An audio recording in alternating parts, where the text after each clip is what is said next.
धन्यवाद धन्यवाद। जीवित और महान सामर्थी परमेश्वर, धन्यवाद के साथ आपके पास आते हैं और आपके अद्भुत कार्यों का जो आप हमारे भीतरी मनुष्यत्व में करते हैं, हम आपका धन्यवाद करते हैं। जब जब हम आपके वचन में आते हैं, वचन में शामिल होते हैं, वचन हमारे अंदर जाता है, आपका वचन हमें नई सृष्टि बनाने का कार्य करता है। इसलिए प्रभु, हम आपके वचन को सुनने के लिए हमेशा तत्पर रहते हैं और प्राथमिकता से आपके वचन को सुनकर ग्रहण करते हैं, उसे अपने जीवन में लागू करते हैं, ताकि प्रभु आपके वचन के अनुसार हमारा जीवन नई सृष्टि बने और आपकी बड़ी महिमा को प्रकट करें। जिस उद्देश्य से प्रभु आपने हमें नए सिरे से जन्म दिया है, आपका उद्देश्य हर विश्वास करने वाले के जीवन में जो नए सिरे से जन्म लेता है, आपका उद्देश्य पूरा हो और वो मनुष्य नई सृष्टि बनकर आपकी महिमा का कारण बने। आदर और महिमा आपको मिले। इस प्रार्थना को प्रभु यीशु मसीह के पवित्र नाम से मांगते हैं, आमीन। जय मसीह की। हम परमेश्वर का बहुत धन्यवाद करते हैं कि वो अद्भुत युक्ति करने वाला परमेश्वर है, सामर्थ के अनोखे काम करता है। और आज हम परमेश्वर के वचन से, जैसा कि हमने शुरुआत की थी कि आत्मा, प्राण और शरीर के फंक्शन के विषय में, कि इसका फंक्शन क्या है, इसको समझेंगे और इसको ऐसे समझेंगे कि आज हम इस विषय को जैसा अभी हम लोग अध्ययन करते आ रहे हैं। कल हमने देखा आत्मा का बयाना, पवित्र आत्मा का बयाना और पवित्र आत्मा के बपतिस्मे का अंतर देखा। जब हम बॉर्न अगेन होते हैं और पवित्र आत्मा हमारे अंदर आती है, हमारी आत्मा में, वो है पवित्र आत्मा का बयाना। और जब हम पवित्र आत्मा के द्वारा नई सृष्टि बनकर भीतरी मनुष्यत्व से हम नए हो जाते हैं, हमारा प्राण नया हो जाता है और वो पवित्र आत्मा हमारे देह में, पवित्र आत्मा हमारे देह को मंदिर बना लेता है। ये है पवित्र आत्मा का बपतिस्मा। और ये दो पॉइंट बहुत ज़रूरी हैं मसीही जीवन में समझने के लिए कि ये कैसे काम करता है और इसके द्वारा हमारे जीवन में क्या होता है। इन तीन भागों के कार्य को हम समझेंगे।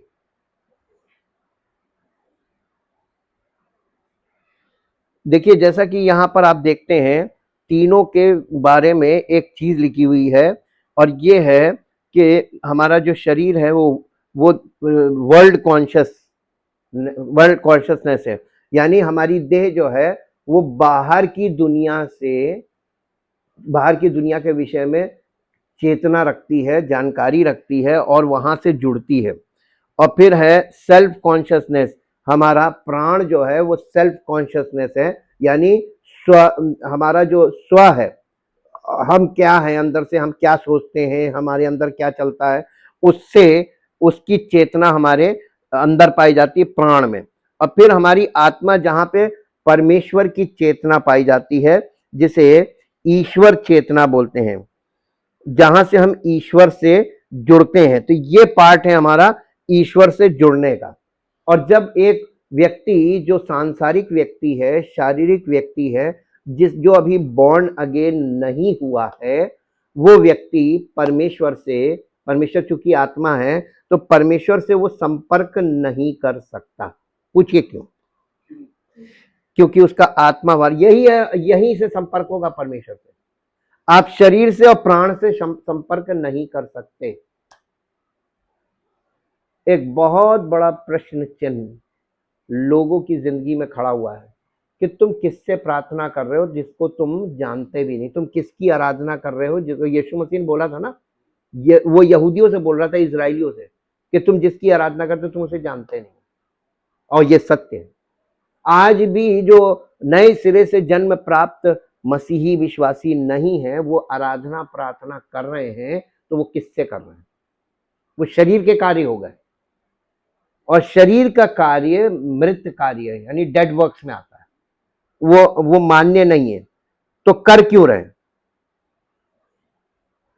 देखिए, जिसको हिंदी में भी हम आपको बता दें, ये तीन पार्ट जो इंग्लिश में लिखे हुए हैं, वर्ल्ड कॉन्शियसनेस, सेल्फ कॉन्शियसनेस और गॉड कॉन्शियसनेस, इसको हिंदी में कहते हैं आत्मा जो है वो ईश्वर चेतन है, यहां से ईश्वर के प्रति चेतना आती है, कनेक्शन।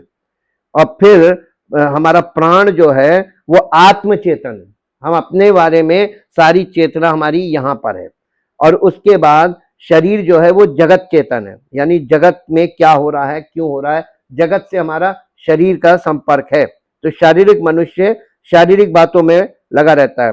शरीर के माध्यम से, इंद्रियों के माध्यम से हम संसार से जुड़ते हैं। आत्मा यानी प्राण, प्राण हमारा अहम वाला पार्ट है। अहम, अहम का मतलब होता है अहंकार। अहंकार के माध्यम से हम स्वयं से जुड़ते हैं, हम स्वयं के प्रति जागरूक होते हैं। लेकिन हमारा जो आत्मा वाला पार्ट है, आत्मा के माध्यम से हम ईश्वर से जुड़ते हैं। जब आत्मा मर गई तो मनुष्य ईश्वर से जुड़ा नहीं है, वो ईश्वर के साथ वास्तविक संपर्क के अर्थ में ईश्वर के प्रति जागरूक नहीं है। आप जब आत्मा वाला पार्ट डेड है तो ईश्वर से, वो आत्मा है तो हमारी आत्मा ही मरी हुई है, तो हम कैसे, परमेश्वर हमसे कैसे संपर्क करेगा? समस्या गंभीर है और इसमें कोई मनुष्य कुछ नहीं कर सकता। जीवन कौन देगा आत्मा को? है कब देगा और कैसे देगा? देखिए यहीं पर खेल है। जब आप बॉर्न अगेन होते हैं, और ये काम, आपकी आत्मा को जन्म देने वाला काम ईश्वर के हाथ में है। और इसी के लिए मैंने आपसे ये वाला पद पढ़वाया था। एक पद और पढ़ लीजिए आत्मा से जन्म लेने के विषय में। यीशु मसीह यही कह रहा था निकोदेमुस से, जब तक कोई व्यक्ति नए सिरे से जन्म ना ले वो स्वर्ग का राज्य देख नहीं सकता, वो कोई कांटेक्ट बनता ही नहीं। तो ये यहूदी लोग कर क्या रहे थे? ये रिलीजियस एक्टिविटीज में लगे थे, जैसे आज मसीही लोग लगे। आप लोग सोचते हैं कि हम मसीही विश्वासी हैं और हमको ये हमारी परंपराएं हैं, और परंपराओं को, यीशु मसीह परंपरा लेकर आया ही नहीं था, वो सत्य लेकर आया था। और सत्य बिल्कुल अलग है। यूहन्ना रचित सुसमाचार 5 अध्याय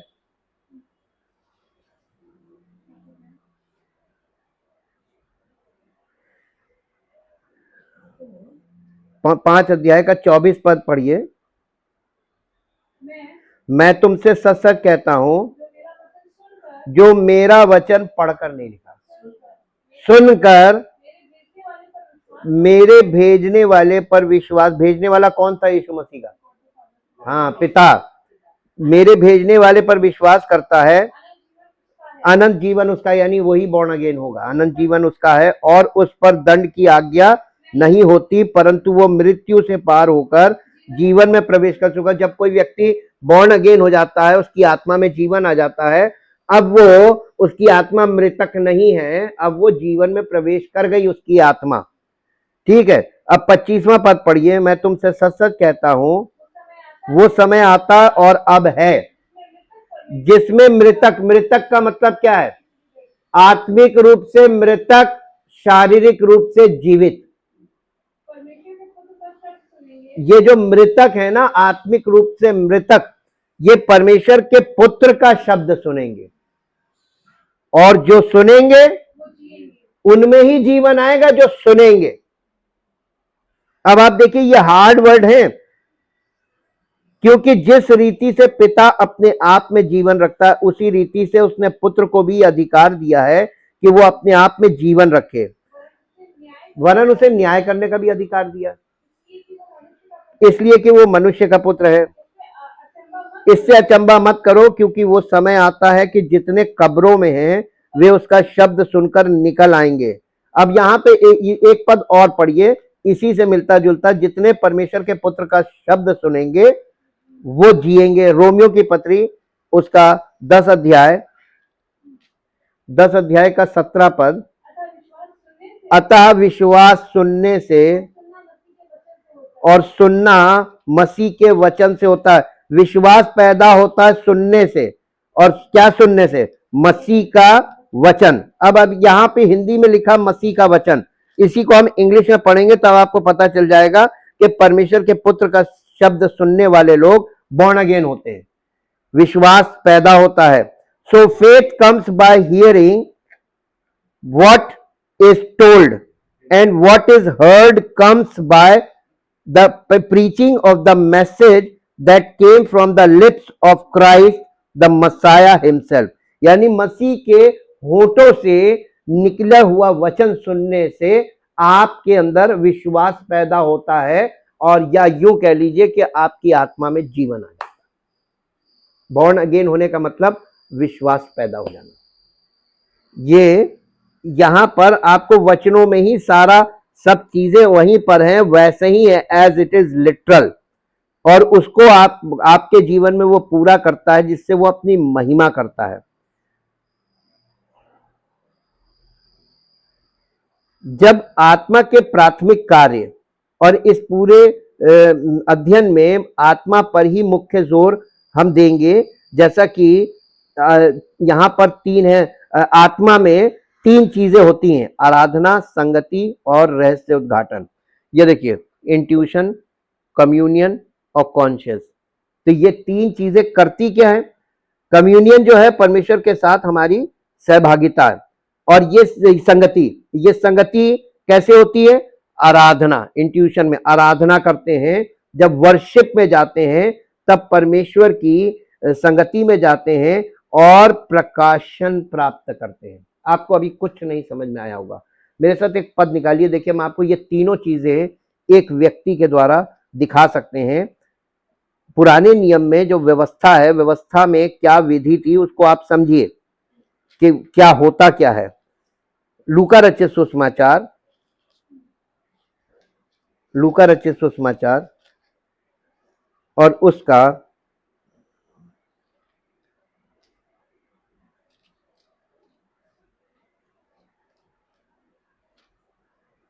पहला अध्याय 5 पद से हम पढ़ेंगे। यहूदिया के राजा हेरोदेस के समय अबिया के दल में जकरिया नामक एक याजक था, और उसकी, ये महायाजक है एक्चुअली, और उसकी पत्नी हारून के वंश की थी, जिसका नाम इलिशिबा था। वे दोनों परमेश्वर के सामने धर्मी थे और प्रभु की सारी आज्ञाओं और विधियों पर निर्दोष चलते थे।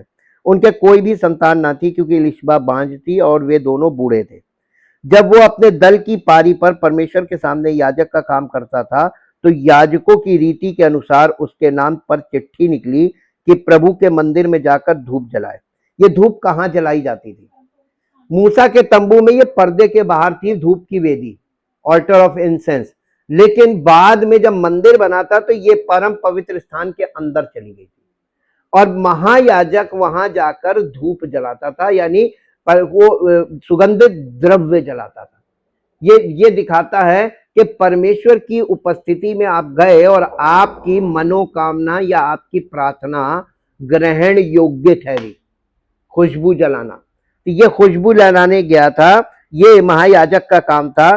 तो उसके नाम वो जाकर धूप जलाए। धूप जलाने के समय लोगों की सारी मंडली बाहर प्रार्थना कर रही थी। उस समय प्रभु का एक स्वर्गदूत धूप की वेदी की दाहिनी ओर खड़ा हुआ उसको दिखाई दिया। प्रकाशन कहाँ मिला? परम पवित्र स्थान में। उसी को कहते द प्लेस ऑफ वर्शिप। वो प्लेस ऑफ वर्शिप है। वर्शिप का मतलब होता है बाव डाउन, उसके सामने दंडवत करना परमेश्वर के सामने, ये है वर्शिप। आजकल मालूम है वर्शिप का अर्थ बदल गया। लोग प्रेज एंड वर्शिप के गीत गाते, उसको कहते हैं वर्शिप। ना, वो वर्शिप नहीं है। वर्शिप का मतलब होता है परमेश्वर की उपस्थिति में निर्दोष प्रवेश करके और निर्दोष बाहर आ जाना। ये है परमेश्वर का भी। अब यहां पे देखिए, ये हम व्यवस्था से बता रहे हैं कि व्यवस्था में क्या था। वो अंदर गया और वहां पर उसको प्रकाशन मिला। वो प्रकाशन, स्वर्गदूत जो था वो दाहिनी ओर खड़ा हुआ दिखाई दिया। जकरिया देखकर घबराया और उस पर बड़ा भय छा गया, परंतु स्वर्गदूत ने उससे कहा, हे जकरिया, भयभीत ना हो, क्योंकि तेरी प्रार्थना सुन ली गई है, और तेरी पत्नी एलिशिबा से तेरे लिए एक पुत्र उत्पन्न होगा, और तू उसका नाम यूहन्ना रखना। तुझे आनंद और हर्ष होगा, और बहुत लोग उसके जन्म के कारण आनंदित होंगे, क्योंकि वो प्रभु के सामने महान होगा, और दाखरस और मदिरा कभी ना पिएगा, और अपनी माता के गर्भ ही से पवित्र आत्मा से परिपूर्ण हो जाएगा, और इजराइलियों में से बहुतेरों को उनके प्रभु परमेश्वर की ओर फेरेगा। वो एलिया की आत्मा और सामर्थ में होकर उनके उसके आगे आगे चलेगा कि पितरों का मन बाल बच्चों की ओर फेर दे और आज्ञा ना मानने वालों को धर्मियों की समझ पर लाए और प्रभु के लिए एक योग्य प्रजा तैयार करे। जकरिया ने स्वर्गदूत से पूछा, ये मैं कैसे जानूं, क्योंकि मैं तो बूढ़ा हूं और मेरी पत्नी भी बूढ़ी हो गई है। स्वर्गदूत ने उसको उत्तर दिया, मैं जिब्राइल हूं जो परमेश्वर के सामने खड़ा रहता हूं और मैं तुझसे बातें करने और तुझे ये सुसमाचार सुनाने भेजा गया हूं। देख, जिस दिन तक ये बातें पूरी ना हो लें उस दिन तक तू मौन रहेगा और बोल ना सकेगा, इसलिए कि तूने मेरी बातों की जो अपने समय में पूरी होंगी प्रतीति ना की या विश्वास नहीं किया।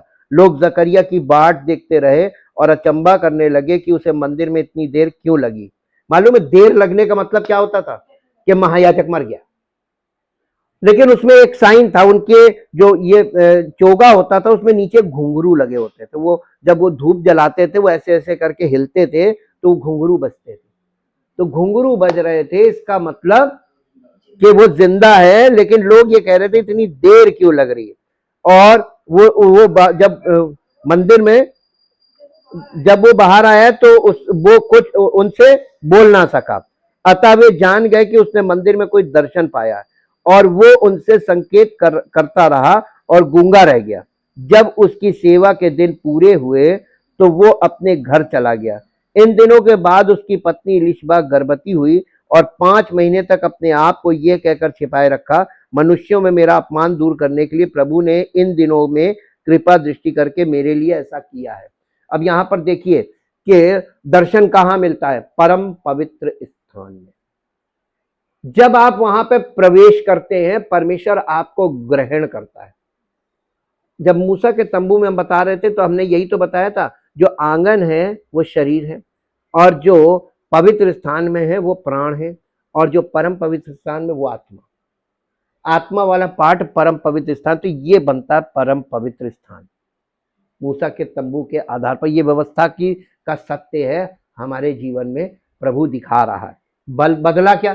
कुछ नहीं बदला। प्रभु तो एकदम वैसे ही का वैसे ही व्यवस्था के अनुसार ही सब चीजें ऐसे ही मसीह में पूरी कर रहा है। तो यहाँ पे और ये स्थान ऐसा स्थान है कि आप इब्रानियों की पत्री 10 अध्याय में देखें, यहाँ पे प्रवेश करने के लिए आप मुंह उठा के या कोई भी व्यक्ति जो बॉर्न अगेन नहीं है वो यहां प्रवेश नहीं कर सकता। इब्रानियों की पत्री 10 अध्याय और 10 अध्याय का 19 पद में ये आपको मिलेगा, परमेश्वर के समीप जाए, यानी परम पवित्र स्थान में। कैसे जाना है?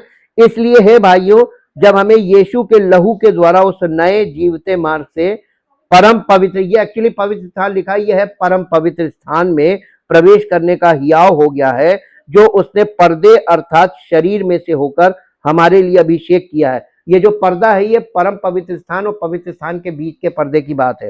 ये यीशु मसीह की देह को दिखाता है, जो उसने पर्दे अर्थात अपने शरीर में से होकर हमारे लिए अभिषेक किया, और इसलिए कि हमारा ऐसा महान याजक है जो परमेश्वर के घर का अधिकारी। तो आओ हम सच्चे मन और पूरे विश्वास के साथ और विवेक का दोष दूर करने के लिए, विवेक कहाँ है? आत्मा में। विवेक का दोष दूर करने के लिए हृदय पर छिड़काव लेकर और देह को शुद्ध जल से धुलवा कर परमेश्वर के समीप जाएं। आओ हम अपनी आशा के अंगीकार को दृढ़ता से थामे रहें, क्योंकि जिसने प्रतिज्ञा की है वो सच्चा है। और प्रेम और भले कामों में उकसाने के लिए हम एक दूसरे की चिंता किया करें और एक दूसरे के साथ इकट्ठा होना ना छोड़ें, जैसे कि कित्तों की रीति पर एक दूसरे को समझाते रहें और ज्यों ज्यों उस दिन को, यानी यीशु मसीह की सेकंड कमिंग को आते देखें, देखो त्यों त्यों और भी अधिक जमा हो और एक दूसरे को समझाते रहो और बताते रहो, सिखाते रहो। यहां पर यह बात इसलिए बताई गई है क्योंकि हम बिना पवित्रीकरण के और बिना यीशु मसीह के लहू के द्वारा, यानी लहू का मतलब है पापों की क्षमा, उसको पाए बिना हमारी आत्मा में जीवन नहीं आएगा। तो जब यीशु मसीह का बलिदान नहीं हुआ था तो किसी को पवित्र आत्मा इसीलिए नहीं मिला था क्योंकि कोई व्यक्ति बॉर्न अगेन नहीं हुआ था। यूहन्ना 7 अध्याय के अनुसार जो हमने पढ़ा था। आज हम आगे बढ़ते हैं।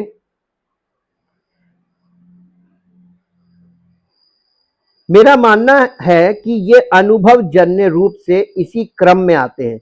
जब हम आराधना के मार्ग पर चलते हैं तो हम संगति में प्रवेश करते हैं, और जब हम संगति में होते हैं तो हम प्रकाशन प्राप्त करना शुरू करते हैं।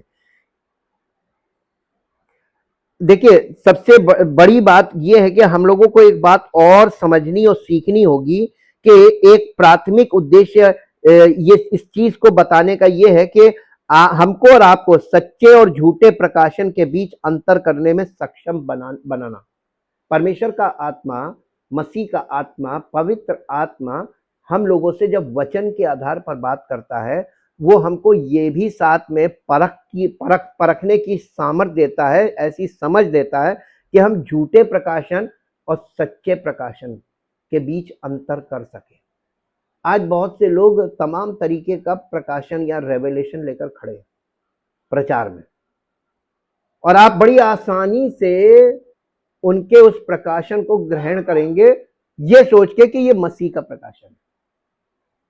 और कितने लोग ऐसे में फंसे हुए हैं, क्योंकि करिश्माई जो ये कैरिस्मेटिक मूवमेंट चल रहा है ना, चमत्कार कलीसियाओं में चल रहा है, कैरिस्मेटिक मूवमेंट, तमाम हर जगह चमत्कार की बात की जाती है। आइए हम चमत्कार हो जाएगा, आइए हम और यहां जाओ वहां जाओ, तमाम चमत्कार की सेवाएं चल रही। प्रभु यीशु मसीह ने कभी ऐसी चमत्कार की मीटिंग करी है? चेलों ने करी? तो ये कहां से आ गया? ये झूठे प्रकाशन वाले हैं। ये झूठे प्रकाशन, झूठी शिक्षा में झूठा प्रकाशन है। और ये जो जिस प्रकार का ये तथाकथित प्रकाशन का कम से कम 50% झूठे प्रकाशन है इनके। और मुझे लगता है कि ये एक रूढ़िवादी अनुमान है। ये लोग यानी अजम्पशन करते हैं, अनुमान लगाते हैं। आइए संक्षेप में देखें कि पवित्र शास्त्र इन 3 कार्यों आराधना, संगति और प्रकाशन के संबंध में आत्मा के बारे में क्या कहता है। जब हम तंबू के स्वरूप पर विचार करेंगे तो इस पर हम वापस आएंगे, क्योंकि मुझे आराधना, संगति और प्रकाशन की इस प्रक्रिया को मूसा के तंबू के स्वरूप से बेहतर ढंग से समझाने का कोई तरीका नहीं सूझता। वही एक तरीका है। उपासना के संबंध में आइए हम यूहन्ना रचित सुसमाचार उसका 4 अध्याय उसका 23 और 24 पद पढ़ेंगे। परंतु वो समय आता है और अब भी है जिसमें सच्चे भक्त पिता की आराधना आत्मा और सच्चाई से करेंगे, क्योंकि पिता अपने लिए। देखिए पिता कौन है? परम पिता परमेश्वर, वो आत्मा है ना। तो वो परमेश्वर का आत्मा ऐसे लोगों को ढूंढ रहा है जो आत्मिक रूप से, जिनकी आत्मा में जीवन है, क्योंकि वो शरीरों को नहीं ढूंढेगा। वो आत्माओं का पिता है। पुराने नियम में लिखा है कि आत्माओं का पिता। हम आत्माओं के पिता के और भी अधीन क्यों ना रहें? आत्माओं का पिता तो वो आत्मा, परमेश्वर ने हमको आत्मा बनाया था। पहले आत्मा पैदा की थी, शरीर उसने मट्टी के लोंदे से बनाया था। तो परमेश्वर सबसे पहले कांटेक्ट करेगा तो कहां करेगा? और आत्मा अगर मरी हुई है तो नो होप, ठहरे रहो, ये आपकी बारी आएगी तो आप बॉर्न अगेन होंगे। ये भी बाइबल में है। हर एक व्यक्ति की एक बारी आएगी, उसको जीवन में एक मौका मिलेगा, परमेश्वर उसकी आत्मा में जीवन देगा। और उसकी आत्मा में जीवन आते ही उसके बाद भी वो वैसे ही जीवन बिताएगा जैसे आत्मा मरी है और वैसे जीवन बिता रहा। तो परमेश्वर उसको छोड़ देता है, क्योंकि वो आत्मिक रूप से जब परिपक्व नहीं होगा तो कुछ दिन बाद उसकी आत्मा बुझ जाएगी, दीपक बुझ जाएगा। अब आप यहां पर बहुत ध्यान से देखिएगा, क्योंकि ये आत्मा दीपक है, यहोवा का दीपक। दीपक में अगर लगातार तेल नहीं मिलेगा बुझ जाएगा। इसीलिए पत्रियों में पौलुस ने कहा कि आत्मा को ना बुझाओ, आत्मा को ना बुझाओ। ये किसके हाथ में है? जब हमारी आत्मा में जीवन आ गया, पवित्र आत्मा तेल है, वचन आग है, और आत्मा को ना बुझाओ। अगर पवित्र आत्मा और पवित्र आत्मा की सहभागिता और परमेश्वर के वचन की सहभागिता, आत्मा और वचन, या आप यूं कह लीजिए वचन को सत्य कह लीजिए और आत्मा, ये सत्य और आत्मा, इन 2 चीजों से आप महरूम रहिए। आत्मा बुझ जाएगी, है ना। तो परमेश्वर एक बार तो मौका देगा, उसके बाद दोबारा थोड़ी ना देगा, एक ही मौका है, मसीह में एक ही मौका है। और इस मौके को अगर आपने गंवा दिया, गया काम। ये अध्ययन को आप बहुत आसानी से समझेंगे, सब कुछ बाइबल के अंदर से, एक भी चीज बाहर से नहीं है। 24वां पद पढ़िए। देखिए यहां पर बता रहा है परमेश्वर आत्मा है और अवश्य है कि उसकी आराधना करने वाले, यानी आप अपनी आत्मा से, और सच्चाई का मतलब वचन, वचन के आधार पर आत्मा में जीवन आता है। और यही तो बात है कि जितने वचन सुनने वाले हैं वो जीवित रहेंगे। आत्मा के द्वारा वचन सुनने वाले आत्मिक तौर पर जीवित रहेंगे, और नहीं तो आपका आत्मा का दिया बुझ जाएगा। इसलिए यहां पर बहुत फोकस कीजिएगा, क्योंकि ये 23 और 24 पर, परंतु वो समय आता वरन अब भी है जिसमें सच्चे भक्त पिता की आराधना किसकी करनी है? पिता, पुत्र, पवित्र आत्मा, इन तीनों में से किसकी करनी है ना। यहां लिखा क्या है बाइबल में? क्यों लिखा पिता की? अगर वहां पे लिखा होता परमेश्वर तो तीनों हो जाते। आराधना किसकी करनी है? पिता की करनी है। तो पिता की आराधना अब बिना यीशु मसीह के पिता तक कैसे पहुंचेंगे? आइए अब दूसरे उसमें आ जाइए ना। अरे अब निरुत्तर नहीं होंगे जब तब तक आपकी समझ में नहीं आएगा। ये हमारा अपना प्रकाशन नहीं, ये तो वचन है। 14 अध्याय निकालिए यूहन्ना का, 6 पद पढ़ दीजिए। यीशु ने उससे कहा, मार्ग और सत्य और जीवन मैं ही हूं, बिना मेरे द्वारा कोई पिता के पास नहीं पहुंच सकता। अब आप बताइए कैसे पहुंच जाएंगे पिता के पास बिना मसीह के?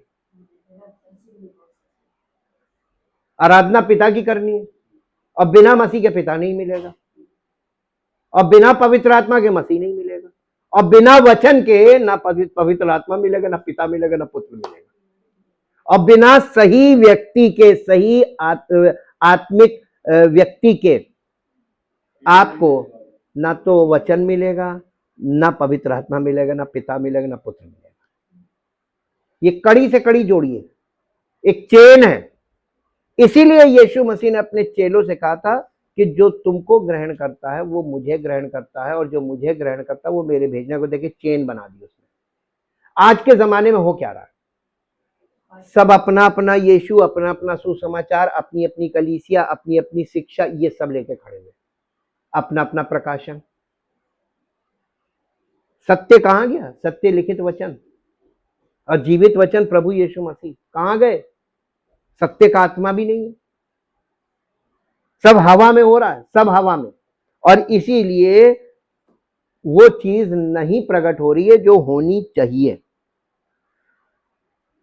यहां पे आपने इस चीज को देखा ना, आराधना के लिए। ये याकूब के कुएं पर यीशु और सामरी स्त्री के बीच हुई बातचीत का एक अंश है। यीशु द्वारा दिए गए प्रकाशन के वचन तू 5 पति कर चुकी है, ये प्रकाशन था। तू 5 पति कर चुकी है, जिसके पास तू है वो तेरा पति नहीं है, के माध्यम से उस स्त्री को अपने पाप का बोध हुआ था। कई लोगों की तरह जब उन्हें पाप का बोध होता है तो वह अचानक धर्म में लीन हो जाती है। उसने कहा, अच्छा अब हम इस पहाड़ पर उपासना करते हैं, तुम मंदिर में उपासना करो। और जैसे कि तमाम डिनोमिनेशन अपने तरीके से इन चीजों को, शिक्षा को बताते हैं। मेरे व्यक्तिगत पाप के दर्दनाक मुद्दे से हटकर संप्रदायों यानी डिनोमिनेशन और कलीसियाओं की बात करते हैं। मानव स्वभाव आमतौर पर इसी तरह प्रतिक्रिया करता है। यीशु ने कहा कि ये सवाल नहीं है कि तुम सामरिया में उपासना करते हो या मंदिर में। ये सवाल नहीं है कि तुम किसी एक डिनोमिनेशन के हो, या ये स्थान नहीं है, ये रूप नहीं है, ये आत्मा नहीं है, यही निर्णायक है। इसलिए वो कहता है वो समय आता है और अब भी है जब सच्चे आराधक पिता की आराधना आत्मा और सच्चाई से करेंगे, क्योंकि पिता अपने लिए ऐसे ही आराधकों को ढूंढता है। ये एक अद्भुत प्रकाशन है कि परमेश्वर ऐसे लोगों की तलाश में है जो उसकी आराधना करेंगे। परमेश्वर आत्मा है, और यूनानी भाषा में या ग्रीक भाषा में वास्तव में कहा गया है परमेश्वर आत्मा है, और जो उसकी आराधना करते हैं उन्हें आत्मा और सच्चाई से उसकी आराधना करनी चाहिए। मेरा व्यक्तिगत विश्वास है कि आत्मा परमेश्वर की आराधना नहीं कर सकती। केवल आत्मा ही यानी प्राण परमेश्वर की आराधना नहीं कर सकता। सच्चे केवल आत्मा ही परमेश्वर की आराधना कर सकती है। सच्चे आराधक को आत्मा और सच्चाई से परमेश्वर की आराधना करनी चाहिए। जब तक आत्मा का पुनर्जन्म नहीं होता, और अधिकांश मामलों में पवित्र आत्मा में बपतिस्मा होने तक लोग ये ही नहीं जानते कि आराधना क्या है।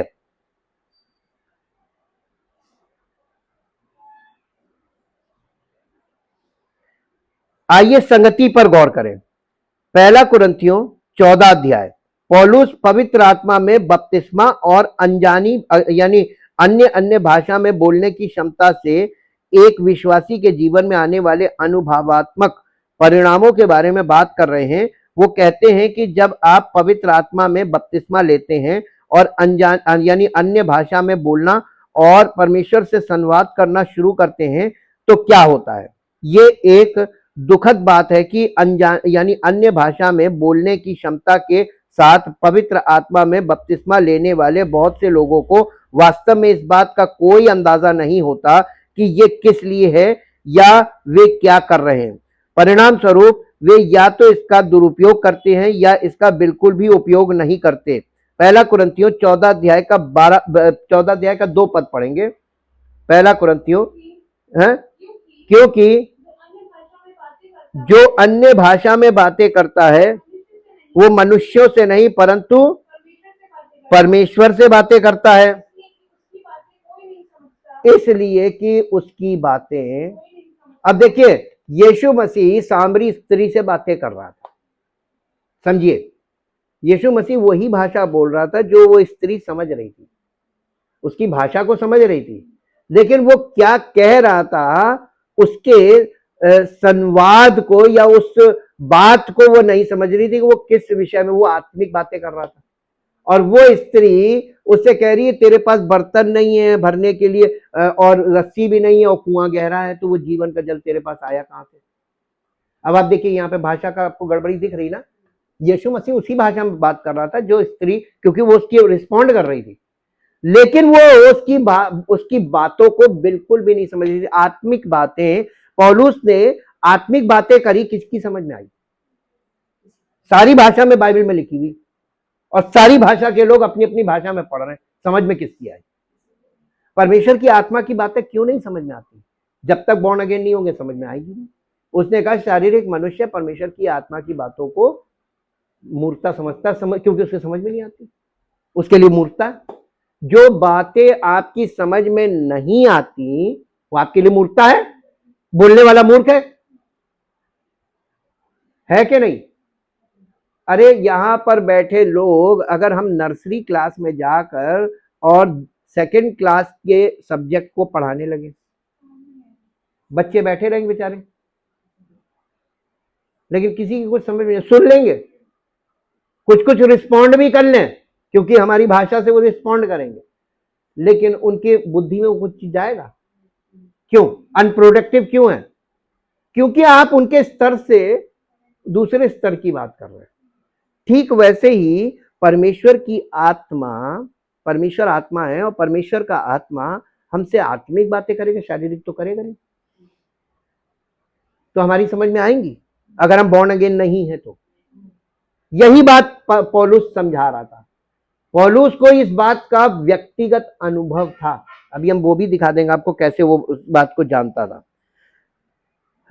आप अपने साथी इंसानों से बात नहीं कर रहे हैं, आप सीधे ईश्वर से बात कर रहे हैं। जब परमेश्वर हमारी आत्मा से संवाद करता है, तो हमको पहली चीज समझ में आएगी तो हम रिस्पॉन्ड करेंगे, नहीं समझ में आएंगी तो हम चुप रहेंगे। अब आप जकरिया वाले केस में देखिए, जकरिया को जब स्वर्गदूत ने परमेश्वर का संदेश सुनाया, उसने सुन तो लिया, लेकिन उसने सवाल खड़ा कर दिया, ये कैसे होगा, ये पॉसिबल नहीं है। उसने कहा ठीक, परमेश्वर का वचन कभी भी खाली वापस नहीं लौटता, ये यशाया में लिखा हुआ। जैसे वर्षा और हिम आते हैं, वो बिना उद्देश्य पूरा किए वापस नहीं जाते, वैसे ही परमेश्वर का यानी बोला गया वचन है, स्पोकन वर्ड, रेमा, रेमा जिस काम के लिए आता वो पूरा करता है। उसने कहा जब तक ये पूरा ना हो तो बोल नहीं पाएगा, गूंगा कर दिया, और वो वाकई में बोल नहीं पाया जब तक वो इंसिडेंट पूरा नहीं हो गया। वो भविष्यवाणी, परमेश्वर का वचन पूरा होता है, और जब पूरा होगा उसके बाद मुंह खुलेगा, और या आपकी समझ में आएगा तब मुंह खुलेगा। पौलुस ने इसलिए एक जगह कहा, मैंने विश्वास किया इसलिए मैं बोला। जब आप विश्वास करते हैं तो आप यानी परमेश्वर की आत्मा की बातों को बोलने लगते हैं, और जब तक आपके अंदर विश्वास नहीं होगा बोल नहीं पाएंगे, वचन नहीं बोल पाएंगे। आप अपनी बातें करते रहेंगे, अपना अनुभव बोलते रहेंगे, लेकिन वचन नहीं बोल पाएंगे, क्योंकि कोई भी मनुष्य उसे नहीं समझता। जब परमेश्वर की आत्मा की बातें हैं वो कोई नहीं समझता। पहला यूहन्ना में उसने कहा, जो कोई तुम्हारे द्वारा बोला गया वचन सुन रहा है, चेलों से बोला गया, यूहन्ना बोल रहा है, जो तुम्हारे द्वारा अपने और अन्य चेलों के लिए, प्रेरितों के लिए, कि तुम्हारे द्वारा बोला गया वचन अगर कोई ग्रहण कर रहा है तो वो सत्य की आत्मा है, और जो तुम्हारा वचन सुनकर ग्रहण नहीं कर रहा है वो भ्रम की आत्मा है। दो आत्माओं की परख वहां पर भी दिखाई गई। मैं आपको दिखा दूं, देख लीजिए आप कैसे इन चीजों को, बाइबल में ही है सब, बाइबल से बाहर कहीं नहीं जाना है आपको। वचन इसीलिए ऐसा रखा गया ताकि पवित्र आत्मा कार्य करे। इसका 5 अध्याय निकालिए, पहला यूहन्ना,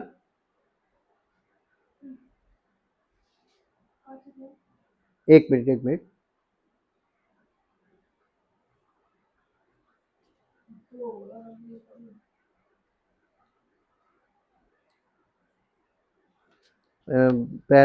पहला यूहन्ना, इसका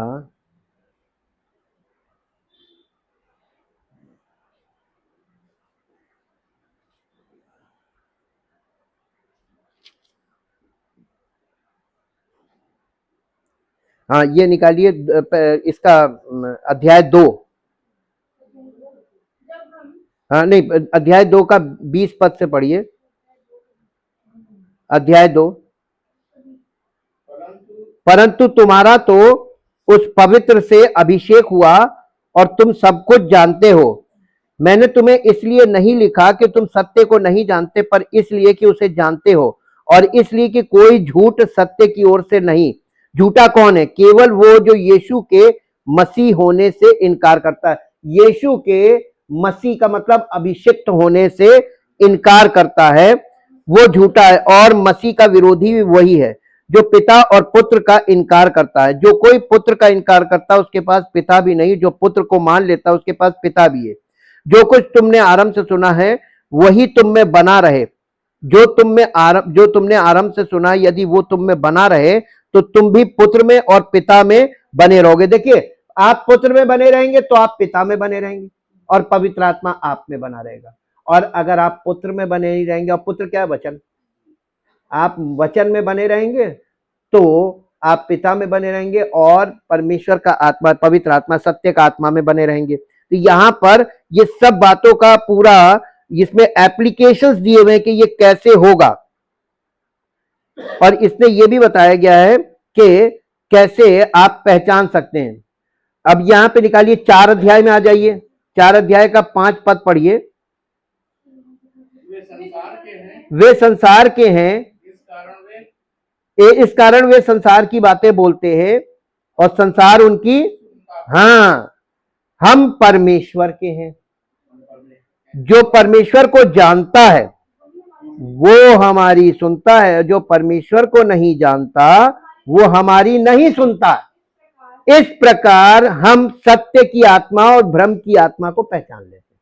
कितना सरल है। आप सत्य में बने रहिए और सत्य बोलते रहिए। जो सत्य को सुनने के लिए आ रहा है और सत्य को ग्रहण कर रहा है, आपकी जो सुन रहा है वो सत्य की सुन रहा है ना, और जो नहीं सुन रहा है वो संसार की आत्मा, भ्रम की आत्मा, कंफ्यूज है एकदम। यानी वचन बोलते बोलते बोलते बोलते दो भाग होते रहेंगे। कलीसिया में ये काम चलता रहेगा। भ्रम की आत्मा में जो लोग होंगे वो अलग होते जाएंगे, अलग होते जाएंगे। यहां पर ये बातें एकदम स्पष्ट हो गई। बोली क्यों नहीं समझ रहे? हिंदी बोल रहे हैं और हिंदी भाषी लोग आ रहे हैं, लेकिन हम आत्मिक बातें बोल रहे हैं और वो लोग सांसारिक और शारीरिक बातें सुनना चाह रहे हैं, क्योंकि बॉर्न अगेन नहीं है। तो क्या होगा? ऊब जाएंगे, फिर थोड़े थोड़े धीरे धीरे धीरे धीरे वो रास्ता ढूंढने लगेंगे। ये तो बहुत स्पष्ट है। तो अभी वो आत्मा में ध्यान दे, आत्मा में रहस्य की बातें बोलता है, अर्थात ऐसी बातें जो उसका स्वाभाविक मन नहीं समझ सकता। हमारा परमेश्वर का आत्मा हमसे आत्मिक बातें बोलता है, जिसके कारण हमारा जो स्वाभाविक मन है यानी फिजिकल माइंड, वो भी नहीं समझ सकता कि परमेश्वर की आत्मा हमारी आत्मा से क्या कह रही है। आपके अंदर एक आत्मा है जो परमेश्वर के लिए बनाई गई है और परमेश्वर से संवाद करने के लिए तरसती है, लेकिन ज्यादातर विश्वासियों में इस विशाल आत्मा में एक रुकावट होती है जिसे मन कहते हैं। अब आपका मन आ गया, आत्मा और परमेश्वर की आत्मा के संवाद के बीच में आपका मन आ जाता है। आपका मन आपको कंफ्यूज करता है। मन है चंचल। मन कहाँ लगता है? शारीरिक बातों में, सांसारिक बातों में। पार्टी आर्टी की बातें करो, कहीं घूमने फिरने की बातें करो, खाने पीने की बातें करो, घंटों करिए, कोई लिमिट नहीं। लेकिन आत्मा की बातें 10 मिनट बाद आप देखिए इंसान बगले झांकने लगेगा, कहाँ निकल ले, क्योंकि उसका वो उबने लगता है। ये मन है ना, मन। और मन की रुकावट से गुजरने के बाद ही परमेश्वर तक पहुंच होती है। आपका मन अपनी क्षमता में आपकी आत्मा से बहुत छोटा है, इसलिए एक आंतरिक दबाव, आग्रह और लालसा है जो मन की क्षमता से ज्यादा कभी व्यक्त नहीं हो पाती। परमेश्वर ने इसका समाधान पवित्र आत्मा में बपतिस्मा देकर किया है, क्योंकि तब आपकी आत्मा आपके तुच्छ मन की रुकावट से गुजरे बिना ही सीधे परमेश्वर से बात कर सकती है। पहला कुरिन्थियों 14 अध्याय का 14 पद पढ़िए। पहला कुरिन्थियों 14 अध्याय और उसका 14 पद। जी, इसलिए यदि मैं अन्य भाषा में प्रार्थना करूं, पौलुस कह रहा है, तो मेरी आत्मा प्रार्थना करती है परंतु मेरी बुद्धि काम नहीं देती। बुद्धि की कुछ समझ में नहीं आ रहा क्या बोल रहे हो, कि किससे बोल रहे हैं, क्या बोल रहे हैं। जी, ऐसा क्या करना चाहिए? मैं आत्मा से भी प्रार्थना करूंगा और बुद्धि से भी प्रार्थना। आत्मा और बुद्धि को, आप जब बॉर्न अगेन होते हैं ना, तो आपकी बुद्धि का रिन्यूअल होना बहुत जरूरी है आत्मा के अकॉर्डिंग। अगर आपकी बुद्धि यानी माइंड अकॉर्डिंग रिन्यूअल नहीं हुआ अकॉर्डिंग टू द स्पिरिट, तो आप आत्मिक बातों को सुन तो लेंगे, रिस्पॉन्ड नहीं कर पाएंगे। बोलने के लिए आपके मुंह को आपके माइंड की जरूरत है। माइंड के बिना आप नहीं बोल पाएंगे। अब मैं आपको फिर एक जगह ले चलता हूं, मेरे साथ निकाल लीजिए मत्ती रचित सुसमाचार उसका 13 अध्याय। मत्ती रचित सुसमाचार उसका 13 अध्याय। अब यहाँ पे चेलों ने पास आकर, 10 पद से पढ़ेंगे। चेलों ने पास आकर यीशु मसीह से कहा, तू लोगों से दृष्टांतों में क्यों बातें करता है? उसने उत्तर दिया, तुमको स्वर्ग के राज्य के भेदों की समझ दी गई है, पर उनको नहीं, यानी आम लोगों को नहीं है। क्योंकि जिसके पास है उसे दिया जाएगा और उसके पास बहुत हो जाएगा, पर जिसके पास कुछ नहीं, उससे जो कुछ उसके पास है वो भी ले लिया जाएगा। मैं उनसे दृष्टांतों में इसलिए बातें करता हूं कि वे देखते हुए नहीं देखते और सुनते हुए नहीं सुनते और नहीं समझते। उनके विषय में यशाया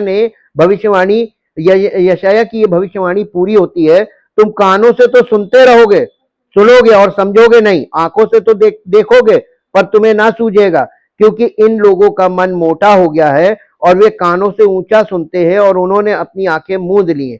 कहीं ऐसा ना हो कि वे आंखों से देखे और कानों से सुने और मन से समझे और मन फिर जाए, उनका मन फिर जाए और मैं उन्हें चंगा करूं। मैं उन्हें चंगा करूं मतलब मैं उन्हें बॉर्न अगेन करूं।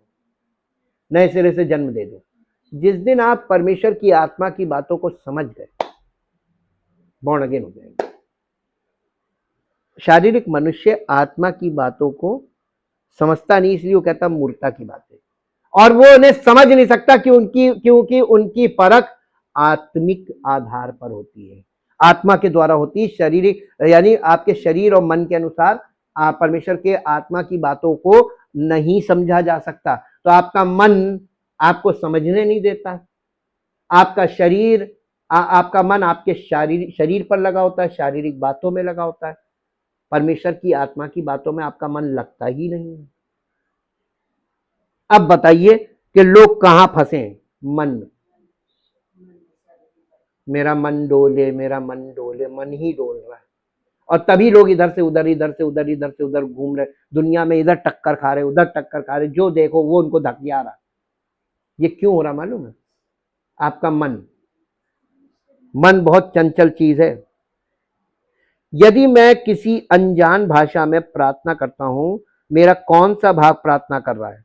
तो मेरी आत्मा प्रार्थना कर रही है, और आत्मा जब प्रार्थना करेगी तो माइंड रिस्पॉन्ड नहीं करेगा। ये रहस्य है। मेरा मन आराम कर रहा है, ठीक है, ये बहुत बढ़िया है, अपने मन को आराम करने दो, शायद उसे इसकी जरूरत है, लेकिन तुम्हारी आत्मा को आराम की जरूरत नहीं है। मेरी राय में आत्मा में ना तो उम्र होती है, ना लिंग, और ना ही समय। यानी आत्मा में ना तो आप मेल फीमेल होता है, और ना ही आत्मा में उम्र होती है, और ना ही आत्मा में, क्योंकि ये लॉन्ग लाइफ चीज है ना, और ना ही वहां पर टाइम फैक्टर होता है।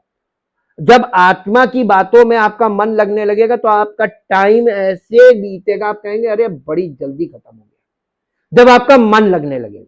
और जब मन नहीं लगेगा तो 10 मिनट आत्मिक बातों में 10 मिनट टिकना मुश्किल होगा। क्यों लोग कहते कि वचन थोड़ा, क्यों कहते बताइए? मन उबने लगता है।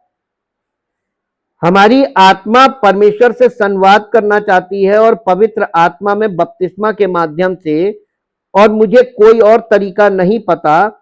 हमारी आत्मा हमारे मन की रुकावट के बिना सीधे परमेश्वर से संवाद कर सकती है। ये परमेश्वर के रहस्यों को साझा करती है। अब यही संगति का चरमोत्कर्ष है। आप अपने राज किसके साथ साझा करते हैं? अपने दोस्तों के साथ या अपने दुश्मनों के साथ? लोग अपने दोस्तों के साथ ही करते हैं। राज जितना भी गहरा होगा, दोस्ती भी उतनी ही गहरी होगी। इससे पहले कि आप उसे साझा करें, ये मनुष्य की आत्मा और सर्वशक्तिमान परमेश्वर के बीच सबसे अंतरंग संगति है। हम परमेश्वर के राज साझा कर रहे हैं। हमारा मन गुप्त नहीं है, मन को बाहर रखा गया है। मन के कई उपयोगी कार्य हैं, जैसा कि हम आगे देखेंगे बाद में। लेकिन जब आध्यात्मिक संगति की बात आती है तो यह संगति आत्मा से आत्मा की होती है, जो प्रभु से जुड़ा है। वो एक आत्मा है, ना कि एक मन है, ना कि एक प्राण है, बल्कि एक आत्मा है।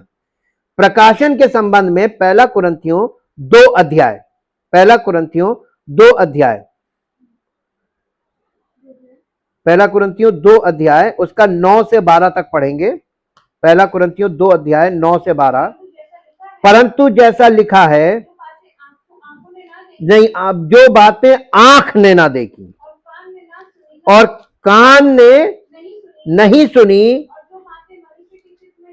और जो बातें मनुष्य के मन में कभी पैदा नहीं हुई, वे ही हैं जो परमेश्वर ने अपने प्रेम रखने वालों के लिए तैयार की हैं। परंतु परमेश्वर ने उनको अपने आत्मा के द्वारा, देखिए परमेश्वर हमसे अपनी बातें मुंह से नहीं कर रहा, हमारी आत्मा से ही बातें करेगा। और यीशु मसीह ने अपने चेलों से कहा था ना, जब पवित्र आत्मा की प्रतिज्ञा के विषय में बोल रहा था, उसने कहा था मुझे तुमसे और भी बहुत सी बातें कहनी जिन्हें तुम अभी सह नहीं सकते, परंतु जब वो अर्थात सत्य का आत्मा आएगा तो तुम्हें सब सत्य का मार्ग दिखाएगा। कहां से? अंदर से, आत्मा से। यहां से आपको सत्य का मार्ग में लेके चलेगा परमेश्वर का आत्मा, बाहर से नहीं। जी,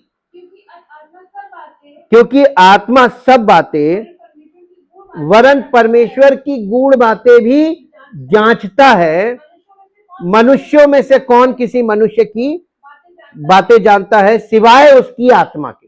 अब आपकी आत्मा में क्या है अंदर इंटेंशन, ये किसी को तब तक नहीं मालूम जब तक आप शेयर नहीं करते। ठीक है, तो परमेश्वर के अंतरात्मा में क्या है हमारे लिए, वो परमेश्वर कैसे शेयर करेगा हमसे? हमारी आत्मा में शेयर करेगा ना। बताइए, वैसे ही परमेश्वर की बातें भी कोई नहीं जानता।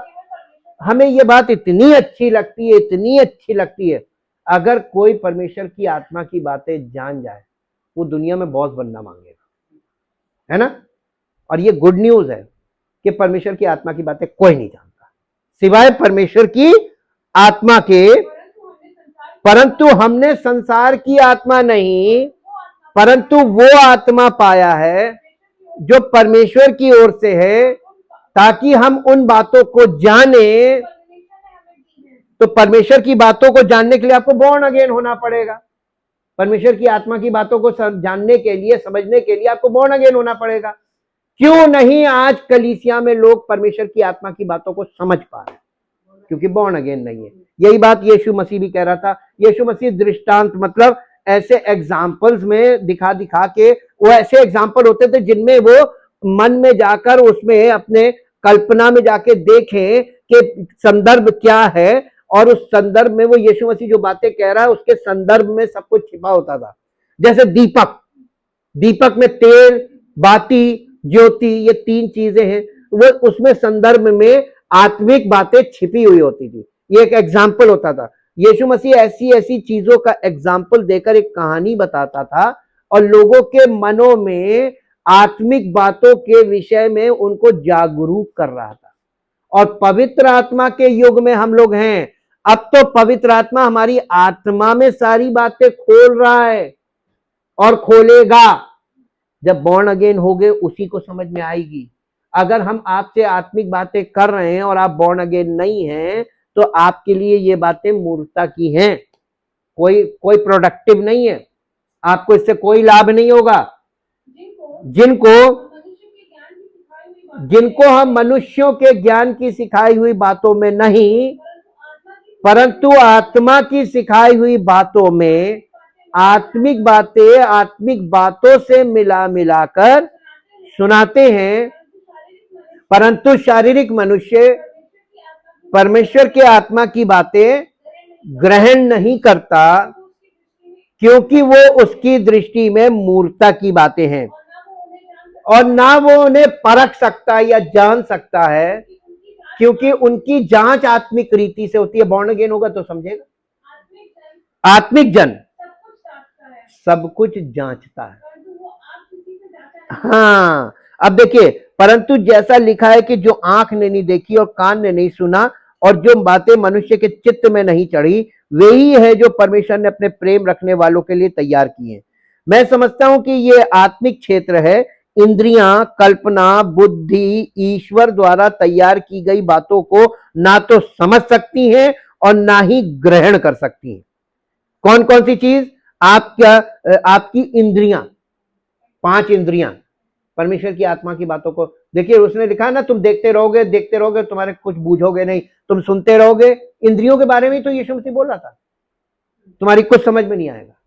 तो आपकी इंद्रियां फेल, परमेश्वर की आत्मा की बातों में इंद्रियां फेल। अब देखिए क्या क्या चीज फेल हो गई। इंद्री फेल हो गई। कल्पना कहां होती? माइंड में, मन में, आपके मन में कल्पना होती, तो आपकी कल्पना फेल, यानी आपका माइंड फेल। और बुद्धि का मतलब इंटेलिजेंस, वो फेल। और ईश्वर यानी तर्क शक्ति, बुद्धि का मतलब तर्क शक्ति, ईश्वर द्वारा तैयार की गई बातों को ना तो समझ सकती हैं और ना ही इसका मतलब हमारा जो सोल पार्ट, हमारा जो शरीर वाला पार्ट है, ये परमेश्वर की आत्मा की बातों को अंडरस्टैंड नहीं कर सकता, इसलिए वो ग्रहण नहीं करेगा। तो ये केवल आत्मा समझ रही, इतने भाग में परमेश्वर की आत्मा की बातें समझ में आ रही, बाकी कहीं नहीं, ब्लैंक। और आप अपने आप को देखिए, यहां पर जो लोग हैं अपने आप को देखें कि आप कब से वचन सुन रहे हैं और आप किस दशा में। परंतु परमेश्वर ने उन्हें अपनी आत्मा के द्वारा हम पर प्रकट किया है। भूतकाल पर फिर से ध्यान दीजिए, परमेश्वर उन्हें प्रकट नहीं करने वाला, उसने उन्हें प्रकट किया है। अभी यानी फ्यूचर टेंस में क्या प्रभु प्रकट करेंगे ऐसा नहीं कह रहा, कर दिया है। अब आप संपर्क में हैं फिर भी आपकी बत्ती नहीं जल रही है तो कहीं आपका मन भटक रहा है, क्योंकि आत्मा सब बातें वरन परमेश्वर की गूढ़ बातें भी जांचता है। परमेश्वर में ऐसी कोई चीज नहीं है जो परमेश्वर की आत्मा द्वारा हमें उपलब्ध ना कराई गई हो। मनुष्य की बातें कौन जानता है? केवल मनुष्य की आत्मा जो उसमें है। आपका मन नहीं जानता कि आपके अंदर क्या है। आपके अंदर ऐसी कई चीजें हैं जिनके बारे में आपका मन नहीं जानता, लेकिन आपकी आत्मा जानती है। ये एक ऐसी बात है जो मैंने कई बार देखी है। जब कोई व्यक्ति पवित्र आत्मा का बपतिस्मा प्राप्त करता है, उसके पास एक मजबूत आत्मविश्वासी आक्रामक व्यक्ति हो सकता है। वो उस जगह पहुंचता है जहां उसे पवित्र आत्मा का बपतिस्मा मिलता है, और जब आत्मा प्रभावित होने लगती है तो वो मजबूत व्यक्ति टूट जाता है और रोने लगता है। यह भावुकता नहीं है, क्योंकि पवित्र आत्मा के बपतिस्मे का प्रचार पूरी तरह से भाव शून्य तरीके से किया गया है, लेकिन मैं इसे बार बार होते देखता हूं। इसे इसी तरह से समझता हूं। उस व्यक्ति की आत्मा आहत थी, उसके मन ने कभी इसे स्वीकार नहीं किया, इस तथ्य का सामना नहीं किया। जब वो छोटा बच्चा था तब किसी ने उसके साथ निर्दयी और क्रूर व्यवहार किया था। शायद वो 5 साल का रहा होगा और जीवन भर उसने एक आहत आत्मा को ढोया है। कुछ भी उस तक नहीं पहुंच सका, कुछ भी उसे छू नहीं सका, क्योंकि मन ही बाधा था। लेकिन बपतिस्मा के जरिए परमेश्वर मन को दरकिनार करके आत्मा को स्पर्श करता है और उसे मुक्त करता है। वो आत्मा उन बातों को बाहर निकालना शुरू कर देती है जो उसके भीतर 30, 40 या 50 सालों से दबी हुई थी। यहीं पर मनुष्य की आत्मा पर ध्यान केंद्रित किया जाता है। पवित्र आत्मा में बपतिस्मा का यह एक बड़ा काम है। यह आपकी आत्मा को एकाग्र करता है। एक बार के लिए आपको पता चलता है कि आपकी आत्मा कुछ ऐसा कर रही है जो आपका मन नहीं कर रहा। यहीं पर रेखा बहुत स्पष्ट है। अगर मैं किसी अनजान भाषा में प्रार्थना करता हूं तो मेरा मन प्रार्थना नहीं कर रहा होता है, बल्कि मेरी आत्मा प्रार्थना कर रही होती है। और सच कहूं तो मुझे नहीं लगता कि ज्यादातर लोग तब तक किसी वास्तविक अनुभवात्मक रूप से ये जानते हैं कि उनमें आत्मा है, जब तक कि वे पवित्र आत्मा में बपतिस्मा नहीं लेते। पवित्र आत्मा में बपतिस्मा ही मनुष्य की आत्मा को कैद से बाहर निकालकर खुले में लाता है। मुझे नहीं पता कि आप उस अद्भुत अनुभव को जो आपके अंदर दबा हुआ है, लंबे समय से आत्मा कैद में पड़ी है, पाप और प्रकृति की रात में जकड़ी हुई है, और जब भी आप परमेश्वर की उपस्थिति में आते हैं तो आपको कुछ अजीब सा लगता है। मनुष्य कैद आत्माएं हैं, और कलीसिया जाने वाले ज्यादातर लोग भी कैद आत्माएं ही हैं। उनमें आजाद होने और खुद को अभिव्यक्त करने की कोई वास्तविक क्षमता नहीं है। आत्मा के कार्यों पर हम चर्चा कर रहे हैं, और ये मानक धर्मशास्त्र है। इसमें कुछ खास नहीं है जो मैंने खोजा हो या जिस पर दावा करूं। आमतौर पर कहा जाता है कि आत्मा के मुख्य कार्य इच्छा शक्ति, भावनाएं और तर्क शक्ति है। यानी हमारे जो प्राण है, इसमें माइंड, विल, इमोशन है ना। इच्छा यहाँ इच्छाएं हैं, यहाँ कल्पनाएं हैं, और यहाँ भावनाएं हैं, और ये प्लूरल में है, यानी इतनी ज्यादा है कि कोई। और तर्क शक्ति ये माइंड में होती है, तर्क शक्ति ये यहां पर होती। आप कोई भी परमेश्वर का वचन सुनते हैं तो आपका माइंड जो है वो तर्क शक्ति, तर्क करता है। ये कैसे संभव है? ये कैसे संभव है? जैसे यीशु मसीह ने एक बात बोली, एग्जाम्पल लेते हैं। यीशु मसीह ने कहा कि तुम चिंता करके ये मत कहना क्या खाएंगे, क्या पिएंगे, कहां रहेंगे, क्या पहनेंगे।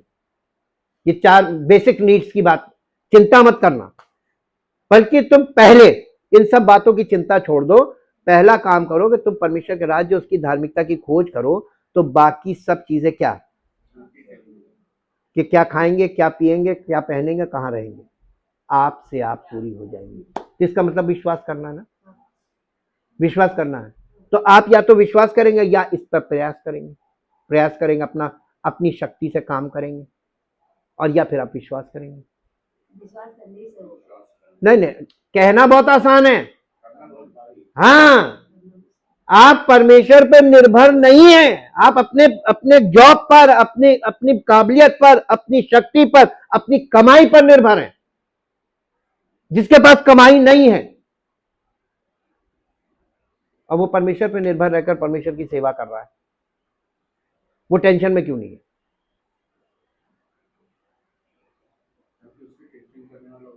अरे बॉर्न अगेन हो गए, हमको मालूम है मेरा प्रभु करता है, वही करेगा, तो हम क्यों करें? अगर हम करेंगे तो फिर कहेगा जाओ तुम कर लो।